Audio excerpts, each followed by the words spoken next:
Moving into a new house is supposed to be exciting. A fresh start. A place to build memories. A home. That's what we thought when we bought the house on Blackwood Lane. We were wrong. Very, very wrong. It was the kind of deal that felt too good to be true. A 4-bedroom, 2-bath home in a quiet neighborhood just outside of town. Big yard. A basement. Plenty of space. It had been sitting on the market for almost a year, which we thought was strange, but the real estate agent shrugged it off. People want something newer these days, she said with a smile. That should have been our first clue. But we weren't thinking about that. We were thinking about new beginnings. Me, my wife Claire, and our 2 kids Ethan, 10, and Lily, 6. A perfect place to raise a family. Or so we thought. We moved in on a Saturday. The first thing I noticed was how quiet the street was. Not peaceful, quiet, empty quiet. No kids playing. No cars passing by. It felt like the neighborhood was holding its breath. But I brushed it off. Maybe we just moved in at a weird time. Then, as we were unpacking, our new neighbor, an older man named Mr. Halloway, came by. He was polite. Friendly. But he had this look in his eyes.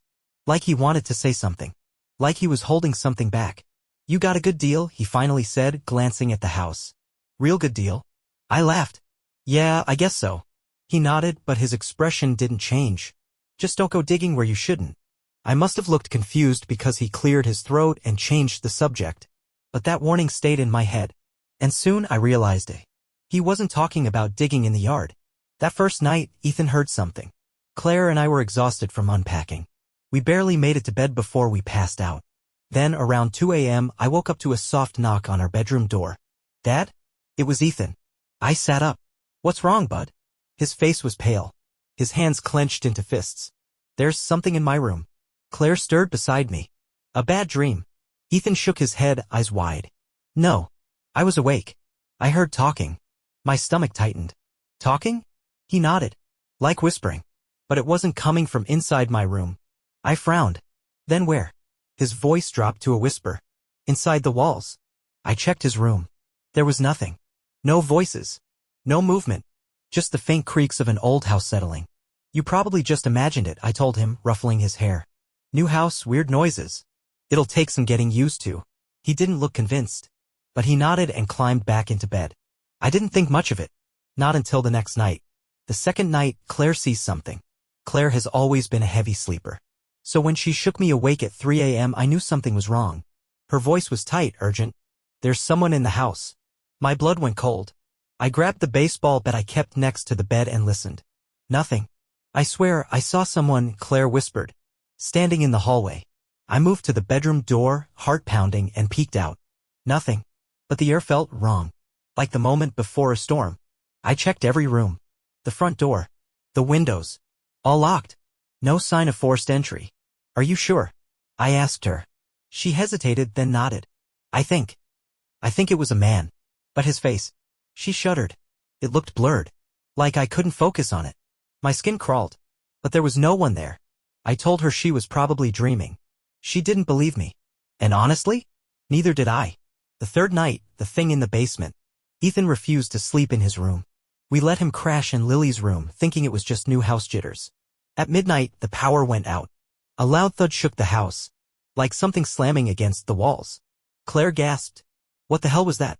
I grabbed my phone, turned on the flashlight, and crept toward the stairs. Another thud. Louder. Coming from the basement. Something was down there. I should have called the cops. I should have waited until morning. But I didn't. Instead, I slowly opened the basement door. The air smelled stale. Old. Like the place hadn't been touched in years. I aimed my flashlight down the steps. Empty. Or so I thought. Then, I saw it. At the far end of the basement. The crawl space. The door was open. And something was inside. I stepped closer, heart hammering. The crawl space was small, barely big enough for a person to fit. But there was something wrong with the walls. They were scratched. Deep, uneven gashes in the wood. Like fingernails. I swallowed hard. Then I saw the handprint. Smudged against the wood. Small. Child-sized. And next to it, carved into the surface, a single word. Help. I ran upstairs and locked the basement door.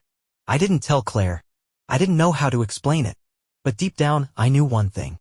This house wasn't empty when we moved in. Something or someone was still here. Watching us. Waiting. And we had nowhere to go. I didn't sleep after what I saw in the basement. I lay in bed, staring at the ceiling, listening to every creak of the house, waiting, but nothing happened.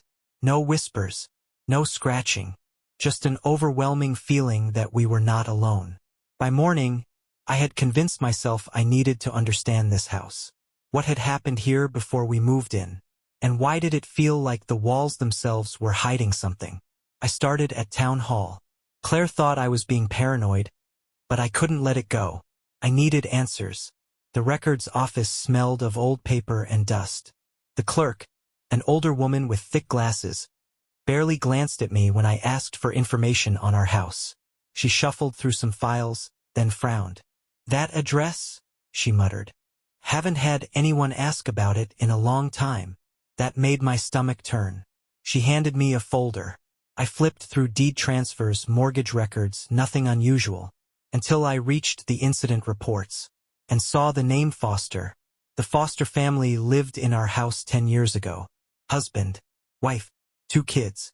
The kids were never found. My blood ran cold. "What happened to them?" I asked. The clerk hesitated, then lowered her voice. "They said the father did it." "Did what?" She tapped a yellowed newspaper clipping inside the folder. "Father claims house took them. No bodies found." The article described Charles Foster, arrested for the disappearance of his 2 children. No remains were ever discovered. No motive. And then, buried at the bottom of the article, one last detail. The basement crawlspace had been searched, and it was empty. I shut the folder. The handprint I had seen. The word help carved into the wood. The Foster kids hadn't left the house. They were still here, and they had been trying to warn us. That night, I didn't tell Claire what I had learned. She was already on edge, and I didn't want to scare her. But the house seemed different. The air felt heavier. The walls creaked more than usual, like it knew I had started digging, like it wanted me to stop. Then, at exactly 3:12 a.m., something changed. A noise. Not a whisper. Not a knock.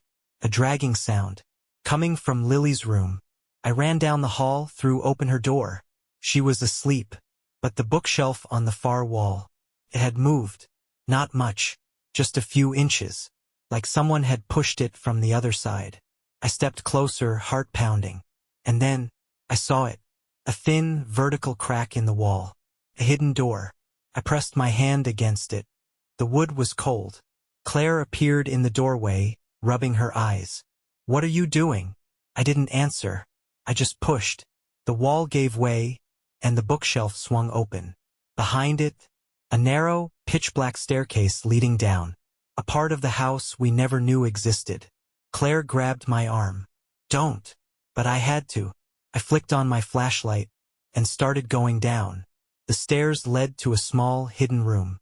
The air was damp, rotten, and the walls, they were covered in writing, scrawled over and over in different handwriting. Some faded with time, some fresh. "Let me out. Daddy lied. They are still here." I swallowed hard, shining the flashlight toward the back of the room. And that's when I saw the bed. An old, rusted frame. And on top of it, a small bundle of cloth. I stepped closer. Claire clutched my arm. "What is that?" I reached out, hesitated, then pulled the cloth away. Underneath was a child's toy, a stuffed rabbit, but its mouth had been stitched shut, and pinned to its chest, a photograph of our family, taken from inside the house, before we had even moved in. I dropped the rabbit. Claire gasped. The walls seemed to close in, and then, from somewhere inside the house, we heard a door creak open. Claire's grip tightened. "What was that?" she whispered. I didn't answer, because I already knew. Someone else was in the house, and they had been waiting for us to find this. I should have grabbed Claire's hand and run. I should have scooped up the kids, thrown them in the car, and never looked back. But I didn't. Because when you're standing in the middle of a nightmare you don't understand, you don't react the way you think you will. You freeze. And that's exactly what I did when I heard the sound. A door. Somewhere upstairs. Opening slowly. Like someone had been waiting for us to find the hidden room. And now they knew it. We were next. Claire was gripping my arm so hard I could feel her nails digging into my skin. Neither of us spoke. Neither of us moved. Upstairs, the floorboards creaked. Someone was up there. Moving. I reached for my phone, no signal. Claire mouthed, Lily and Ethan. She was right. We needed to get to the kids. We crept up the hidden stairs, out of the secret room and into Lily's bedroom. The bookshelf was still pushed aside, revealing the entrance we never knew was there. I moved it back into place, pressing it shut as tightly as I could. Then we heard it. A soft shuffle of feet. Right outside Lily's door. Claire clapped a hand over her mouth to keep from gasping. The door handle twisted. Slow. Deliberate. Like whoever was on the other side was toying with us. And then, a knock. 3 soft, slow taps. Claire's whole body stiffened. I reached for the bat I had left against the wall and held it tight. Another knock. Then, a voice. A man's voice. Quiet. Casual. I think you found my room. I didn't think. I yanked the door open and swung. The bat hit the wall. The hallway was empty. But the air smelled wrong. Sweat. Something rotting. Claire pulled me back, eyes wild. The kids. We sprinted to Ethan's room first. Empty. Then Lily's. Empty. I felt my stomach drop. And then I saw it. The crawlspace door in the hallway was open. And inside, barely visible in the dark, someone was breathing. I lunged forward, swinging the bat into the crawlspace. Crack. It hit something soft. A grunt. Scuffling noises. I dropped to my knees and aimed the flashlight into the hole. The space was tight. A narrow passage running along the inside of the walls. And in the middle of it, a small wooden box. Claire reached in, her hands shaking, and pulled it out. I heard movement inside the walls. Someone was crawling away. But I didn't care. Because when Claire opened the box, everything changed. Inside were dozens of Polaroid photos. Of us.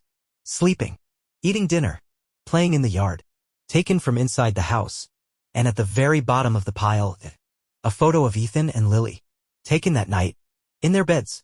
But with a third person standing between them. Someone with no face, no features. Just a dark blur where their head should have been. Claire sobbed. We have to find them. I forced myself to focus. Think. The person ***, whoever they were ***, had taken the kids. But they were still inside the house. They had to be.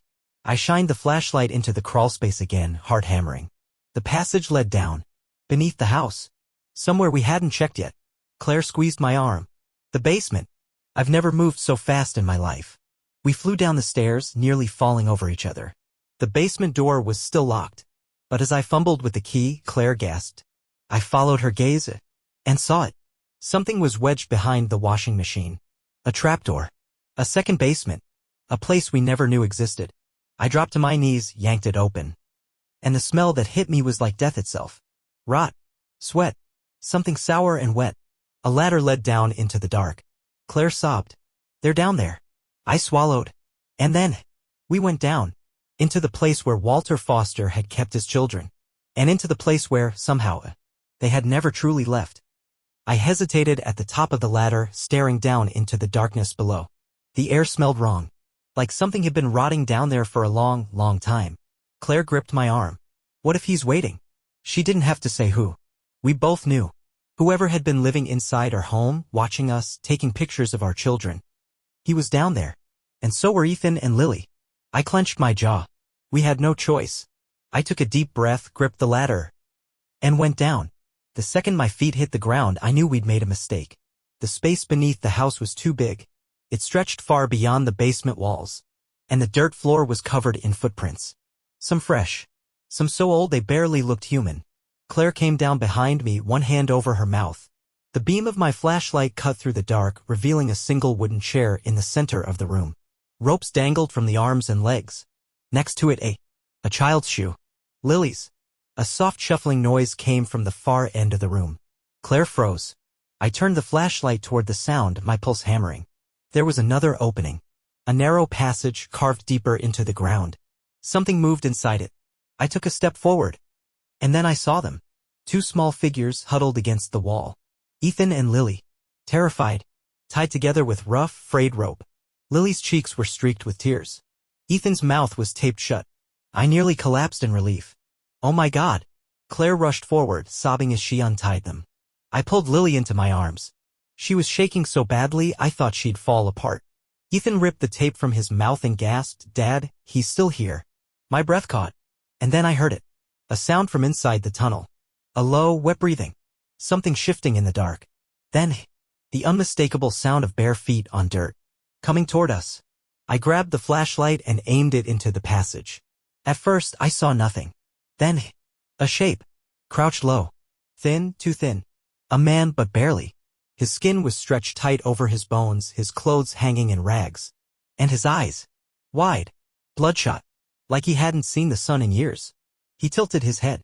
And then, in a voice that sent ice through my veins, he whispered. "You're not supposed to be here." Claire screamed. The man lunged. I grabbed the closest thing I could ****, a rusted metal pipe from the dirt floor, ****, and swung. Crack. The man collapsed onto all fours. Then he laughed. Not loud. Not angry. Just a soft, childlike giggle. Like he thought this was all a game. I grabbed Ethan's hand. "Go. Now." We ran. Up the ladder, through the basement, down the hall. The kids were crying. Claire was gasping for breath. And behind us, the sound of footsteps. Fast. Too fast. Slapping against the wooden floor as he chased us. I threw open the front door. And barreled straight into Sheriff Thompson. I didn't even hesitate. I grabbed the sheriff by the shoulders, wild-eyed. "There's someone in the house." He was living under a. Then I stopped. Because behind me, the house was silent. No running footsteps. No sounds of pursuit. Just empty, gaping doorways. I turned slowly. The basement door was still wide open. But the man, he was gone. The sheriff searched the entire house. Nothing. No hidden tunnel. No wooden chair. Not even the box of photographs. It was like the house had swallowed it all whole. Like it didn't want anyone to know the truth. We left that night. Didn't take anything. Didn't look back. The house went back on the market. And a month later it sold. To a new family. A husband. A wife. 2 kids. And 2 weeks after they moved in, their little boy told his teacher something that made my blood run cold. "Mommy and Daddy don't believe me," he said. "But at night I hear someone whispering inside the walls. We should have left it all behind. The house. The past. Him. We had barely escaped with our lives, and I should have been grateful for that. But I wasn't. Because no matter how far we moved, no matter how hard I tried to forget, I knew he was still there. Hiding. Waiting. Watching. And when the new family moved in, I knew it was only a matter of time before the house chose them next. It had been 6 months since we left. Claire refused to talk about what had happened. She tried to pretend none of it was real. Ethan and Lily were in therapy, but they wouldn't say much either. The memories were buried too deep. But me? I couldn't stop thinking about it. About the trapdoor in the basement. The tunnels beneath the house. The man who should not have been alive. And then, I got the call. It was Sheriff Thompson. His voice was flat. Tense. "We have a situation." I gripped the phone. "The house?" A pause. Then, "The new family's missing." My stomach dropped. "All of them?" "Yes," the sheriff said. "No sign of a struggle. Their cars are still in the driveway. But they're gone." I swallowed hard. Because I already knew where they had gone. The same place Ethan and Lily had been taken. The place no one was supposed to find. Beneath the house. I didn't tell Claire. Didn't tell anyone. I just got in my truck and drove. Back to Blackwood Lane. Back to the house that had nearly killed us. When I pulled up, I could feel it. The house was waiting. The front door was wide open. I stepped inside. And the first thing I noticed? The bookshelf in Lily's old room. It was pushed aside again. The hidden door wide open. The tunnel leading down. My breath came fast. My hands were slick with sweat. But I kept moving. Because I knew. He was still here. The basement looked exactly how we had left it. But when I reached the trapdoor, it was gone. Replaced with a smooth, unbroken floor. Like it had never been there at all. Like the house had sealed it shut. I knelt, running my hands over the wood. Thump. I froze. Another thump. Something was below me. Something was knocking from underneath the floor. I pressed my ear to the ground, and I heard it. A voice. Whispering. But not pleading. Not crying for help. No. It was laughing. And then, the trapdoor swung open on its own. And I fell. I hit the ground hard. Dust billowed around me. The smell was worse than before, wet earth and decay. I grabbed my flashlight, heart pounding, and aimed it forward. And that's when I saw them. The missing family. Standing in a row. Motionless. Eyes wide and empty. Mouths slightly open like they were listening. "Hello?" I croaked. No response. I stepped closer, And that's when I saw their feet. They weren't standing. They were hanging. Their toes barely touching the ground like invisible strings were holding them up. Then, one of them twitched. The father. His mouth jerked open too wide. And in a voice that wasn't his, he whispered something. Something that made my entire body go cold. The house keeps what it wants. I ran. I scrambled up the ladder, tearing my hands on the old wood. The moment I reached the basement, the trapdoor slammed shut behind me, like the house was sealing them in. I stumbled through the dark, out the front door, gasping for breath. And when I turned back, the house was exactly the same. No signs of what I had just seen. No screams. No struggle. Just a house, waiting for its next family. I told Sheriff Thompson everything. He didn't believe me. No one did. The official report? The family just disappeared. Another unsolved case. Another whispered legend. And a few months later, a new family moved in. A mother, father, and their little boy. And last week I drove past the house just to see. I shouldn't have. Because when I did, I saw the boy. Standing at his bedroom window. He was staring at me. His expression blank. But as I slowed the car, he did something that made my stomach turn. Something that made me want to drive away and never look back. He raised his hand. And waved. But his fingers weren't his. They were too long. Too thin. Like someone else's hand was guiding him. And then, he smiled.